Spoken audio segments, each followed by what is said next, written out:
G'day guys, I just wanted to quickly go over the other software and add-ons that we're going to be using throughout this series.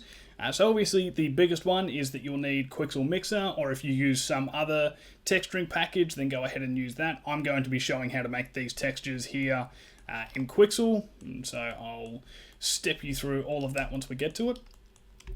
And so then on the add-on side of things, we rely rather heavily on text tools throughout this tutorial, as it's fantastic for generating checker maps here so that we can check on our texel density as we're doing the UVs. It also helps streamline parts of the baking process, and you can see it gives us plenty of options down here.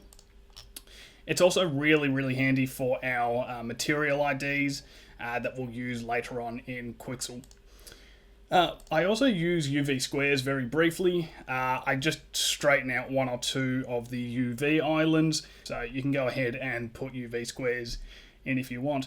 And to make it easier to get Quixel Mixer and these add-ons, if you go ahead down in the description and join the Discord, I've got these all into a resources folder for you, and you can also get additional help and assistance from myself as you go through either the modeling tutorial series or this one here.